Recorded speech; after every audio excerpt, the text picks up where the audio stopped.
এখন আমরা দেখব তড়িৎ দ্বিমেরুর জন্য যে কোনো বিন্দুতে ক্ষেত্র প্রাবল্য নির্ণয়। অর্থাৎ একটা তড়িৎ দ্বিমেরু যেখানে দেখতে পাচ্ছ মাইনাস কিউ এবং প্লাস কিউ আধান নিয়ে তৈরি হয়েছে, এবি একটা তড়িৎ দ্বিমেরু যার অভিমুখটা দেখো, দ্বিমেরু ভ্রামকের অভিমুখটা রয়েছে মাইনাস থেকে প্লাসের দিকে।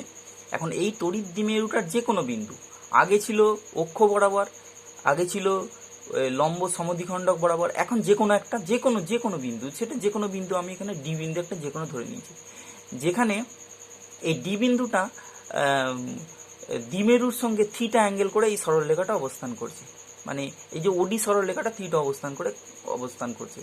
তাহলে এই ডি বিন্দুতে আমাদের এই তড়িৎ দ্বিমেরুর জন্য ক্ষেত্র প্রাবল্য নির্ণয় করতে হবে। আমি এখানে চিত্রটা এঁকে নিয়েছি, ব্যাপারটা একটু বুঝিয়ে দিই তোমাদের কি চিত্রটা এঁকেছি। তাহলে দেখতেই পাচ্ছ এবি একটা তড়িৎ দ্বিমেরু যার অভিমুখ হচ্ছে এ থেকে বি এর দিকে। এই তড়িৎ দ্বিমেরুর সঙ্গে থিটা কোণ করে যে ওডি সরলরেখাটা পাওয়া গেছে, সেই ওডি সরলরেখার উপর ডি বিন্দুতে আমাদের তড়িৎ প্রাবল্য বা ক্ষেত্র প্রাবল্য নির্ণয় করতে হবে। প্রথমে আমরা ধরে নিচ্ছি এই দ্বিমেরুটাকে দুটো লম্ব উপাংশে বিভাজন করে নিচ্ছি। একটা হচ্ছে ওডি বরাবর, যেটা এটা যেহেতু থিটা, তাহলে ওডি বরাবর হবে এই পি এর উপাংশ হবে পি কস থিটা। তাহলে এই ওডির লম্ব দিক বরাবর পি এর উপাংশ হবে পি সাইন থিটা, সেটা এখানে লেখা রয়েছে। তাহলে এবার এখানে ব্যাপারটা খুব সহজ হয়ে গেল আমাদের ক্যালকুলেশন করতে। দেখো তো, এই যে চিত্রতে দেখতে পাচ্ছ ডি বিন্দুটা কিন্তু এখন পি কস থিটা যে ডাইপোলটা তৈরি হয়েছে, এটা একটা ডাইপোল ধরে নাও, তাহলে পি কস থিটা যে ডাইপোলটা তৈরি হয়েছে তার কিন্তু অক্ষের উপর অবস্থিত হয়ে যাচ্ছে, ঠিক আছে। এবং এই যে পি সাইন থিটা ডাইপোলটা হয়েছে দেখতে পাচ্ছ, এই যে পি সাইন থিটা ডাইপোলটা মানে এর উপাংশ বিভাজনের ফলে পেয়েছি এই যে পি সাইন থিটা ডাইপোলটা, পি সাইন থিটাটার কিন্তু লম্ব সমদ্বিখণ্ডকের উপর হয়ে যাচ্ছে এই ডি বিন্দুটা। তার মানে আমরা ডি বিন্দুতে প্রাবল্য নির্ণয় করতে গেলে পি কস থিটার জন্য অক্ষের উপর অবস্থিত আর ডিস্টেন্স, এটা অবশ্য আর ডিস্টেন্স আর এখানে লিখে নিতে হবে, আর ডিস্টেন্স দূরে অবস্থিত পি কস থিটার জন্য অক্ষের উপর অবস্থিত ডি বিন্দুতে ক্ষেত্র প্রাবল্য যেটা পাবো সেটাকে আমরা ইউ1 ধরবো, এবং পি সাইন থিটার জন্য তার লম্ব সমদ্বিখণ্ডকের ওপর আর ডিস্টেন্স দূরে অবস্থিত ডি বিন্দুতে যে ক্ষেত্র প্রাবল্য পাবো যেটা পাবো ই2 থিটা। তাই এই ই2 এবং ই1 এর রেজাল্ট্যান্টটাই হবে, এদের রেজাল্ট্যান্ট যেটাকে ই দিয়ে দেখানো হয়েছে, ই1 ই2 রেজাল্ট্যান্টটাই হবে ডি বিন্দুতে ক্ষেত্র প্রাবল্যের মান। সেটাই আমরা এখানে দেখো একটু পড়ে দিচ্ছি, তোমরা একটু দেখে নেবে। এই যে ধরি বায়ু বা শূন্য মাধ্যমে মাইনাস কিউ ও প্লাস কিউ আধান দুটি এবি দ্বিমেরু গঠন করেছে। এক্ষেত্রে পি দ্বিমেরু ভ্রামককে বোঝাচ্ছে এবং সেটা এবি রেখা বরাবর ক্রিয়াশীল, দেখতেই পাচ্ছ এ থেকে বি রেখা বরাবর ক্রিয়াশীল।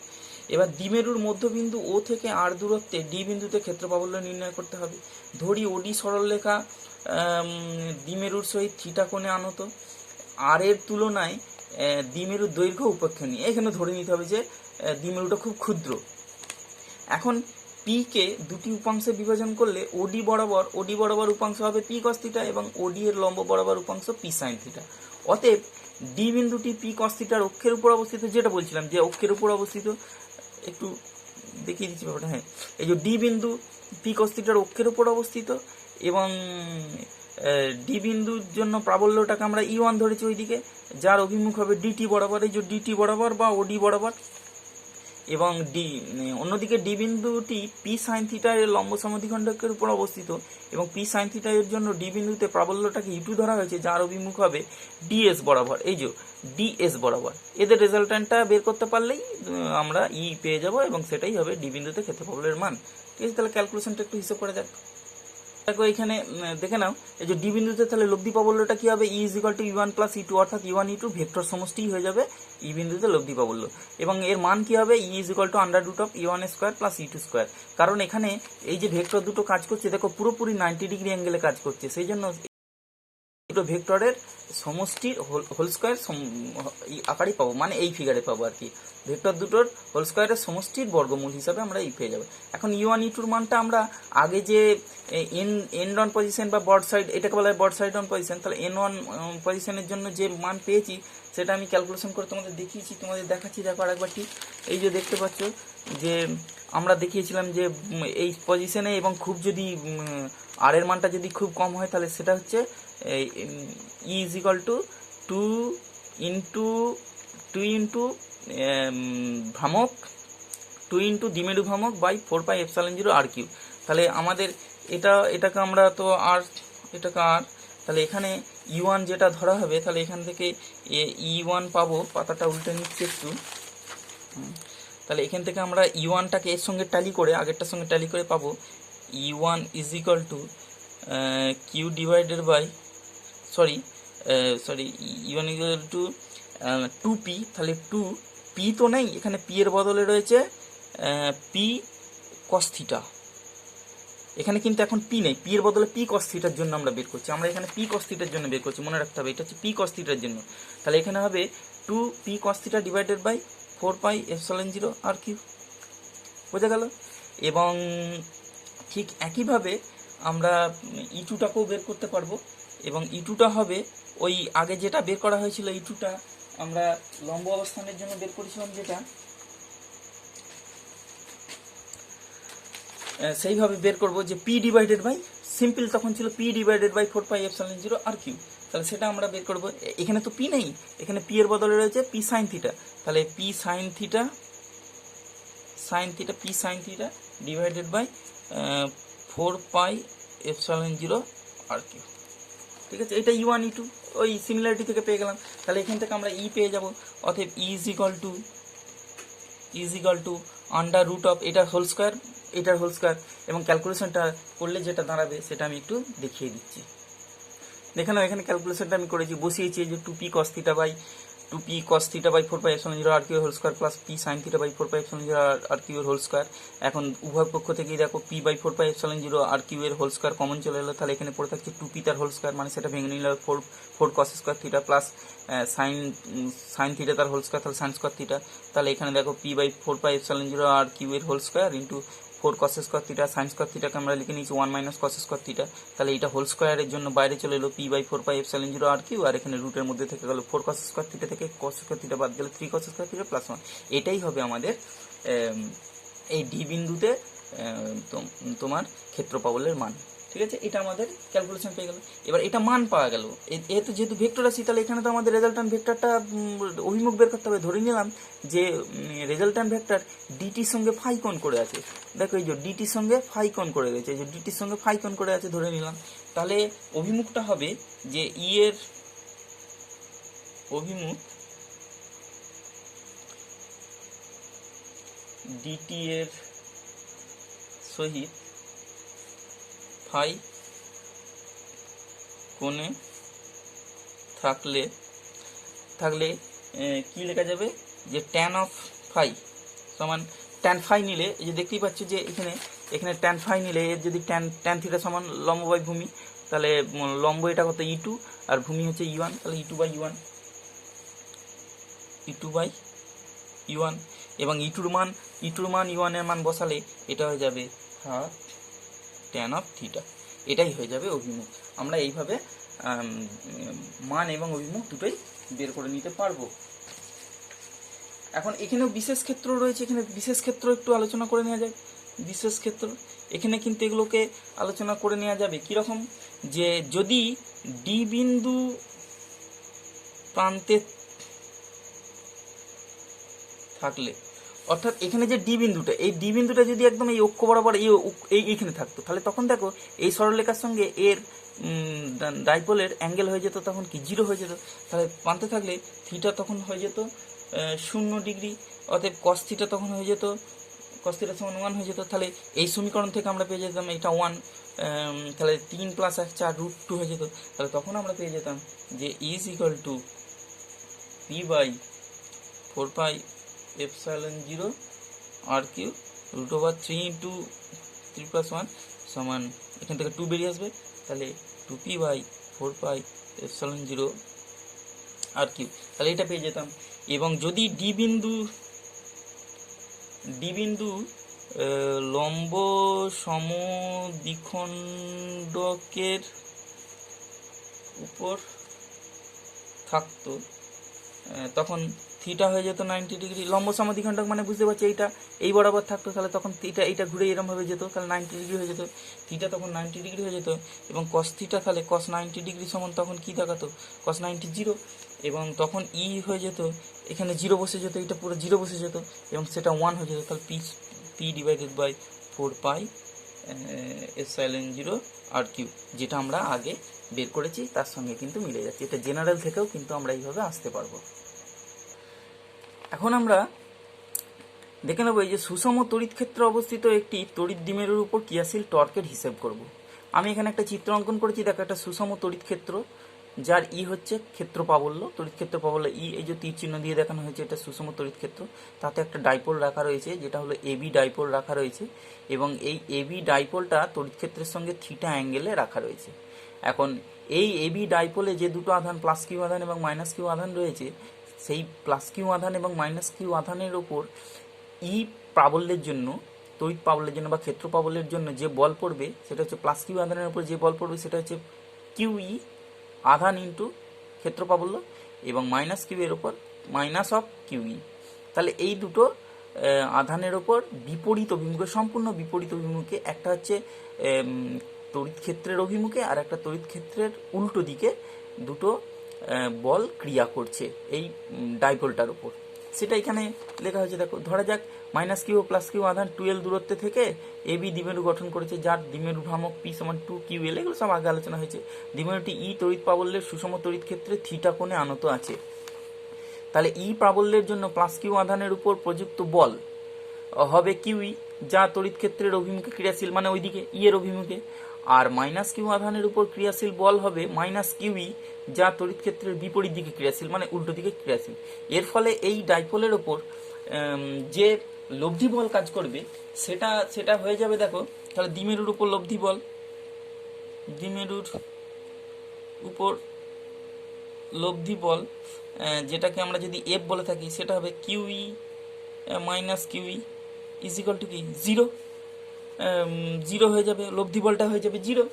তার মানে দ্বিমেরুর উপর কোনো রেজাল্ট্যান্ট ফোর্স কাজ করছে না। কিন্তু এখানে একটা কথা মনে রাখতে হবে যে দুটি সমান বল, সমান এবং সমান্তরাল বল বিপরীত মুখে কাজ করার ফলে দ্বিমেরুটার উপর একটা দ্বন্দ্ব বা টর্কের সৃষ্টি হবে।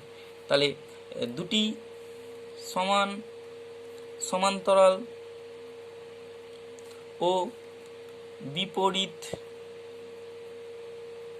মুখী বল দ্বিমেরুর উপর ক্রিয়া করায় দ্বন্দ্ব বা টর্কের সৃষ্টি হবে। এবং সেই টর্কের মান কি হবে? সেই টর্কের মান, টর্ককে আমরা টাউ দিয়ে প্রকাশ করি। টর্ক হবে কি, যে টর্কের যে কোনো একটি বল, এদের যে কোনো একটি বল অর্থাৎ কিউই, টর্কের হিসেবটা হবে টর্কের যে কোনো একটি বল ইন্টু উহাদের মধ্যবর্তী লম্ব দূরত্ব, বল দুটির ইন্টু বল দুটির ক্রিয়ারেখার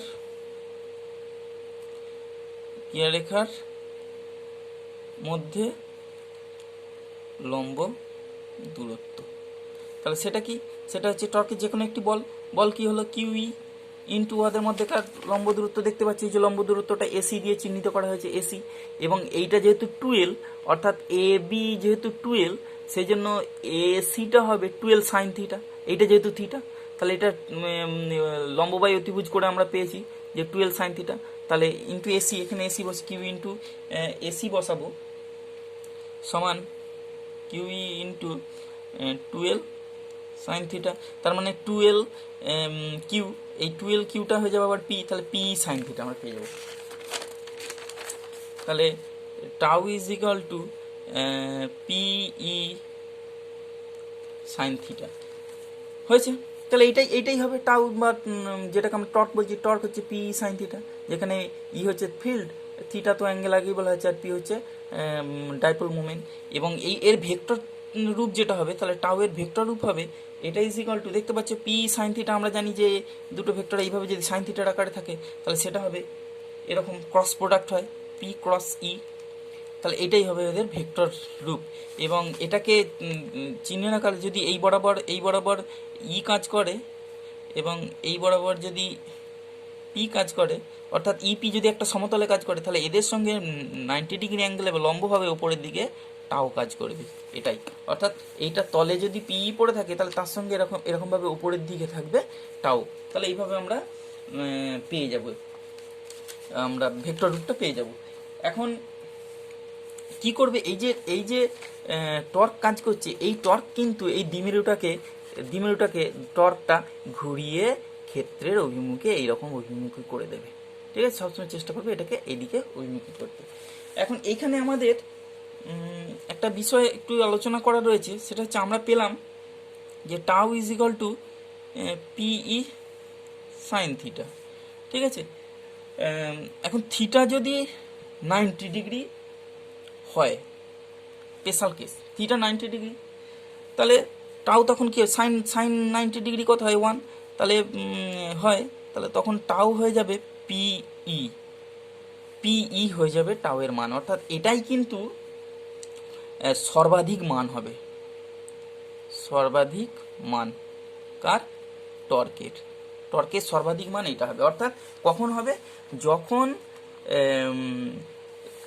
এই ডাইপোলটা ক্ষেত্রের সঙ্গে 90 ডিগ্রি অ্যাঙ্গেল করতে, অর্থাৎ এইরকমভাবে যখন অবস্থান করবে তখন কিন্তু সবচেয়ে বেশি টর্ক কাজ করবে।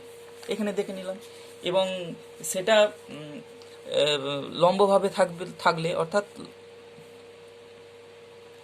লম্বভাবে থাকলে কার সঙ্গে, ইয়ের সহিত। আবার থিটা যদি 0 ডিগ্রি বা 180 ডিগ্রি হয়, তখন সাইন থিটার মানটা হয়ে যাবে 0 এবং তখন টাউ ইজ হয়ে যাবে 0, অর্থাৎ সর্বনিম্ন হয়ে যাবে এর সর্বনিম্ন মান এবং সেটা 0, সর্বনিম্ন মান 0। তার মানে কি বুঝতে পারলাম, 0 ডিগ্রি বা 80 ডিগ্রি মানে এইটা এইভাবে যদি অ্যালাইনমেন্ট থাকে বা এই অভিমুখে যদি থেকে থাকে, ডাইপোলটা যদি এই অভিমুখে বা এই অভিমুখে থাকে, তাহলে তার উপর কোনো টর্ক পড়বে না, সর্বনিম্ন মান 0 মানে কোনো টর্ক পড়বে না। তাহলে আমরা কি বুঝলাম, যে সমান্তরাল ভাবে থাকলে কার সঙ্গে, ইয়ের সঙ্গে কোনো টর্ক প্রযুক্ত হবে না। বোঝা গেছে? এখন আমরা একটা বিষয় একটু আলোচনা করে নেব, যে জিনিসটা কি দেখে নাও।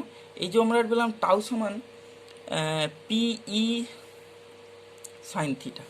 এখন এই সম্পর্কটাতে আমরা যদি অর্থাৎ ফিল্ডকে যদি একক ধরে থাকি, থিটাকে যদি আমরা 90 ডিগ্রি ধরে থাকি, তাহলে এটা 1, এটা 90 ডিগ্রি, সাইন 90 মান কত, সাইন 90 মান হচ্ছে 1। তাহলে তখন কি হয়ে যাবে, তখন টাউ সমান পি হবে।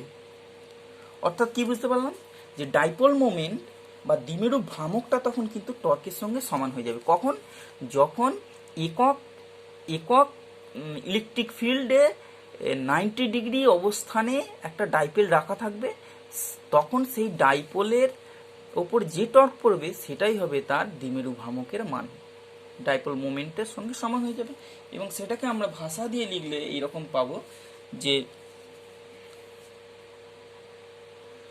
দেখো আমি এখানে লিখে দিয়েছি যে কোনো একটা তড়িৎ দ্বিমেরুকে একক প্রাবল্য বিশিষ্ট সুষম তড়িৎ ক্ষেত্রের অভিমুখের সঙ্গে লম্বভাবে স্থাপন করা হলে, অর্থাৎ এই যে 90 ডিগ্রি অ্যাঙ্গেলে যদি স্থাপন করা হয়, আর একক প্রাবল্য বিশিষ্ট সুষম তড়িৎ ক্ষেত্রে 90 ডিগ্রি ভাবে স্থাপন করা হয়, তাহলে দ্বিমেরুর উপর ক্রিয়াশীল টর্ক কি, that is equal two tau. এই যে টর্কটাই পি কে প্রকাশ করবে, টর্ক এই দ্বিমেরু ভ্রামককে প্রকাশ করবে।